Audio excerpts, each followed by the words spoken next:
It's a bad crop this year. I planted the fields around my house the day after the last frost. Risky, but I couldn't wait. If July got here and I had nothing to show for it, then there'd be hell to pay. I was out there at first light and wasn't back in until well after sunset.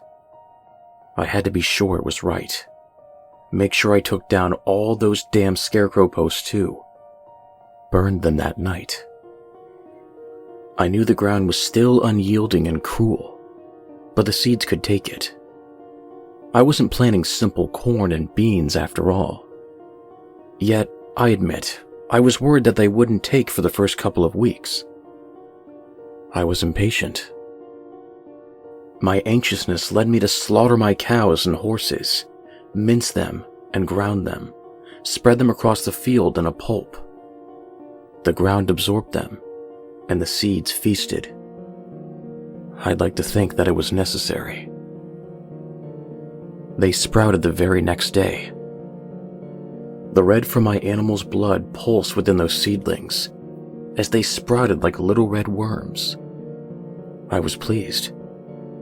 But from then on, I knew it would be tricky. They would need to be fed.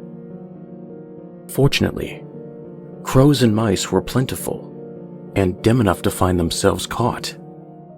I'd often hear the cries of the crows, especially when I was working outside. I didn't much care to watch. Those awful screams brought back far too many memories.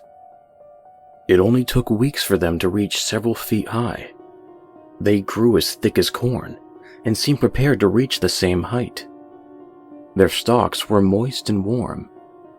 Their leaves were slender and wiry, with wispy tendrils that coiled like snakes, and they were meaner than any creature I'd ever seen. And I've seen some mean pieces of work. They were easily able to take down raccoons and possums, snaring them in their leaves, and tearing them apart with impossible strength. Their tendrils were like the garrote wire around the necks of their victims. Never saw any of the bodies. I think they dragged them down into the earth and finished their business there. I do my damnedest to make sure I stay away. They've got a good 5-foot reach on them now. Had to move the chicken coop closer to the house, and the family knows good and well to avoid the fields. It's a danger to even leave my driveway now, on foot or by car. Not that we have anywhere or any need to go, and that's good. It's the end of June now, and the plants are holding strong. None have wilted, none have faltered.